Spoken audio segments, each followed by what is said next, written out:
অষ্টবসুকে এবং তারা কেন অভিশাপ পেয়েছিলেন। দক্ষ রাজার কন্যা বসু এর গর্ভজাত ৮ পুত্রকে বলা হয় অষ্টবসু। তারা হলেন ধর, ধ্রুব, সোম, অহ, অনিল, অনল, প্রত্যুষ ও প্রভাস। অষ্টবসুর জন্ম বিবরণ। হস্তিনানগরের রাজা শান্তনু, তার গুণে পৃথিবী পূর্ণ, ধার্মিক মহাধনুর্ধর। রাজা বনে মৃগয়া করতে যান। একদিন একা ভ্রমণ করছেন গঙ্গার তীরে। হঠাৎ সেখানে দেবী গঙ্গা উপস্থিত হলেন, পদ্মের কেশরের মতো বর্ণ, শ্বেত বস্ত্র পরিধানে। অপরূপ লাবণ্য দেখে শান্তনু আশ্চর্য হলেন।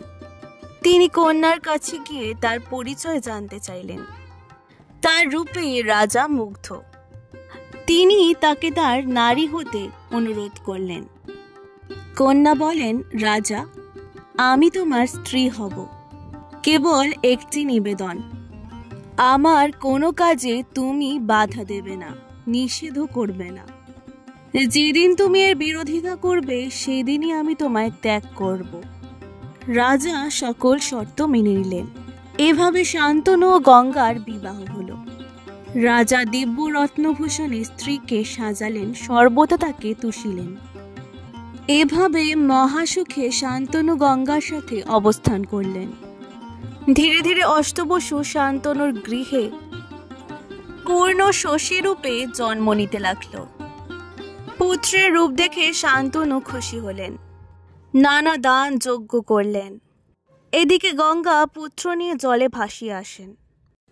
দেখে শান্তনু কষ্ট পান।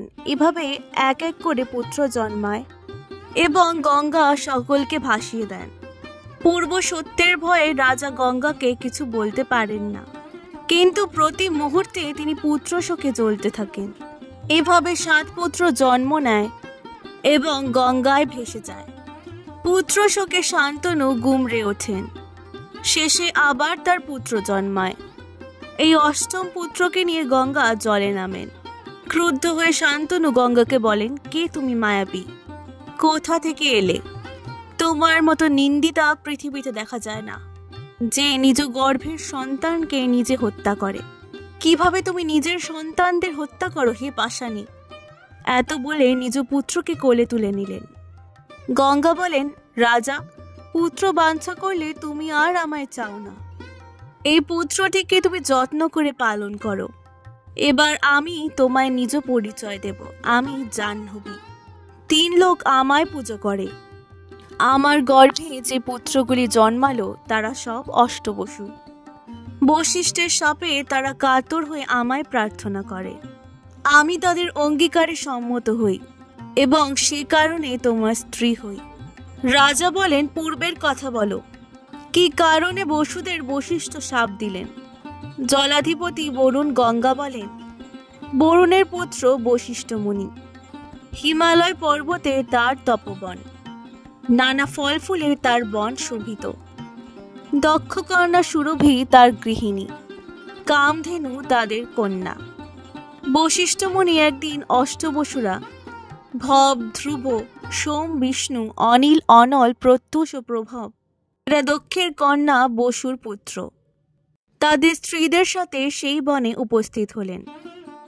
তারা মনির তপবনে স্ত্রীদের সাথে ভ্রমণ করছিলেন। প্রভব বা দিব্য বসু স্ত্রী কামধেনুকে দেখে মুগ্ধ হলেন। স্বামীকে এই গাভীটি সম্পর্কে জানতে চাইলেন। কামধেনু দিব্য বসু বলেন, এটি মুনি বশিষ্ঠের গাভী। এর অনেক গুণ।